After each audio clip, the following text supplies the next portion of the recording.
Halo Sobat Santopolus, selamat bertemu kembali di channel ini.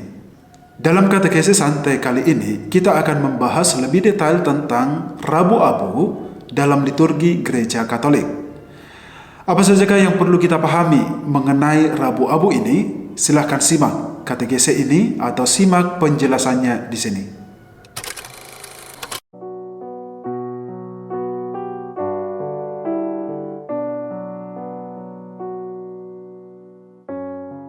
Rabu Abu terdiri dari dua suku kata, yakni Rabu dan Abu.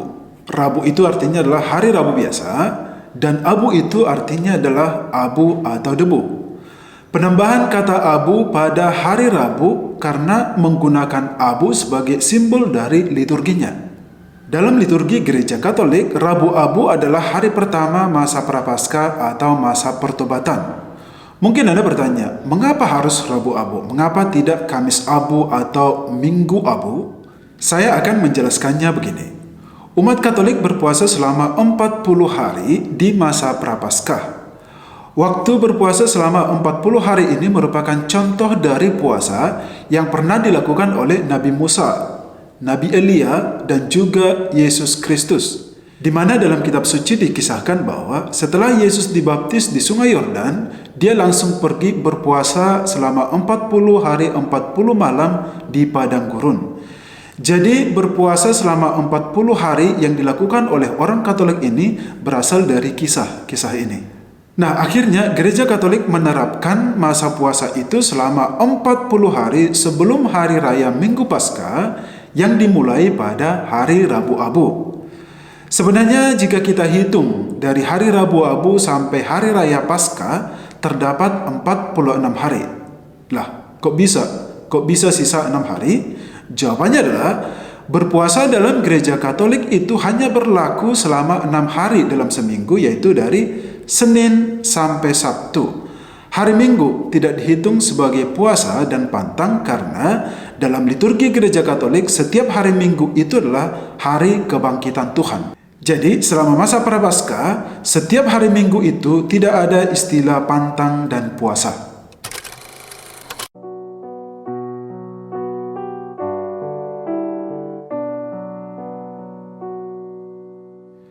Dalam liturgi Rabu Abu, setiap umat selalu diberikan tanda salib pada dahi dengan menggunakan abu. Pertanyaannya, mengapa harus abu?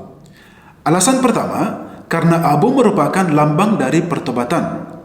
Dalam kitab suci, abu itu dilambangkan sebagai lambang pertobatan, rasa sesal atau berkabung, seperti yang pernah dilakukan oleh orang-orang Niniwe, di mana dalam kitab Yunus bab 3 ayat 1 sampai 10 diceritakan bahwa setelah Yunus berseru supaya orang-orang Niniwe kembali kepada Tuhan dan melakukan pertobatan, kota Niniwe atau semua orang yang ada di kota itu kemudian memaklumkan puasa serta mengenakan kain kabung, dan dikatakan di situ raja menyelubungi dirinya dengan kain kabung sembari duduk di atas abu.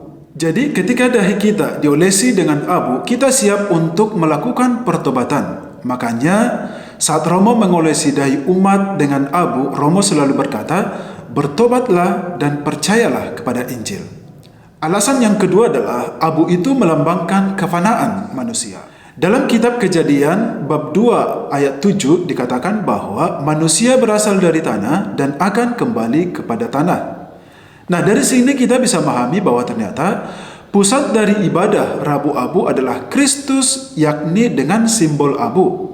Maka lewat abu ini kita disadarkan bahwa kita sebagai umat sangat membutuhkan penebusan dari Kristus. Kita tidak bisa menyelamatkan diri kita sendiri karena kefanaan serta karena kedosaan kita, sehingga setiap umat sangat memerlukan belas kasih dan kerahiman Allah, sebab kita ini hanyalah debu dan akan kembali menjadi debu. Jadi ketika dahi kita diolesi dengan debu, kita disadarkan kembali bahwa suatu saat kita akan kembali menjadi debu atau tanah. Makanya saat Romo mengolesi dahi umat dengan abu, Romo selalu mengatakan satu doa, yakni kamu adalah debu dan akan kembali menjadi debu.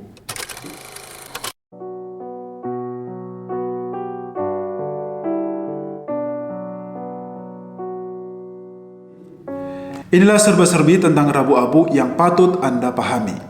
Yang pertama, hari Rabu Abu tidak mempunyai tanggal yang pasti dalam liturgi Gereja Katolik karena Rabu Abu ini selalu berbeda setiap tahun. Yang kedua, abu yang digunakan. Abu yang digunakan dalam liturgi Rabu Abu bukan abu tanah tetapi abu dari hasil pembakaran daun palem, di mana daun palem tersebut merupakan daun yang dibagikan kepada umat pada saat perayaan Minggu Palma di tahun sebelumnya. Yang ketiga, apa yang dilakukan oleh umat Katolik setelah menerima abu di hari Rabu? Yang mereka lakukan adalah pantang dan puasa. Pantang makan daging dan pantang yang lain, dan juga berpuasa, yakni makan kenyang hanya 1 kali dalam 1 hari. Makan tetap 3 kali, tetapi kenyangnya itu 1 hari. Mengenai tema ini saya akan bahas di next episode. Yang keempat, kapan waktu yang tepat untuk menerima abu di hari Rabu Abu? Menurut saya, waktu yang tepat untuk menerima abu di hari Rabu Abu adalah pada pagi hari sebelum kita melakukan aktivitas kita. Mengapa? Karena kalau kita sudah menerima abu sebelum kita melakukan aktivitas kita di pagi hari, kita akan selalu disadarkan bahwa hari ini adalah hari berpuasa atau hari berpantang. Dengan abu yang masih ada di dahi, kita akan disadarkan akan hari yang penting ini. Beda dengan kalau Anda menerima abu pada sore hari atau malam hari, itu penerimaan abu itu serasa hanya menjadi ritual. Karena setelah Anda menerima abu di malam hari atau sore hari, Anda langsung pulang ke rumah, langsung tidur, tidak memikirkan tentang pantang dan puasa lagi. Begitu loh. Oke lah, Anda mungkin hanya bisa menerima abu di sore atau malam hari karena Anda pagi hari tidak bisa karena harus bekerja. Akan tetapi, kalau memang itu harus terjadi, Anda harus benar-benar sudah melakukan puasa atau pantang dari pagi hari sebelum Anda menerima abu itu di malam atau sore hari. Sebab Anda perlu ingat bahwa kalau Anda tidak melakukan pantang dan puasa selama hari Rabu itu, penerimaan abu itu tidak ada manfaatnya. Yang kelima, cara penerimaan abu. Dulunya itu yang lumrah adalah umat diolesi dengan abu dengan menandakan tanda salib. Tetapi sejak pandemi COVID, ritus ini diperbaharui atau diganti dengan cara menaburkan sedikit abu di atas kepala umat, di mana cara ini dulunya hanya dilakukan untuk para imam. Yang keenam, siapa yang perlu menerima abu di hari Rabu Abu? Jawabannya adalah semua orang yang dibaptis Katolik. Tetapi anak-anak kecil tidak usah. Tapi yang terjadi selama ini adalah penerimaan abu itu seringkali dianggap hanya sebagai ritual atau simbol atau gaya-gayaan. Sampai bayi-bayi pun diolesi dengan abu di dahinya. Itu sebenarnya sangat aneh.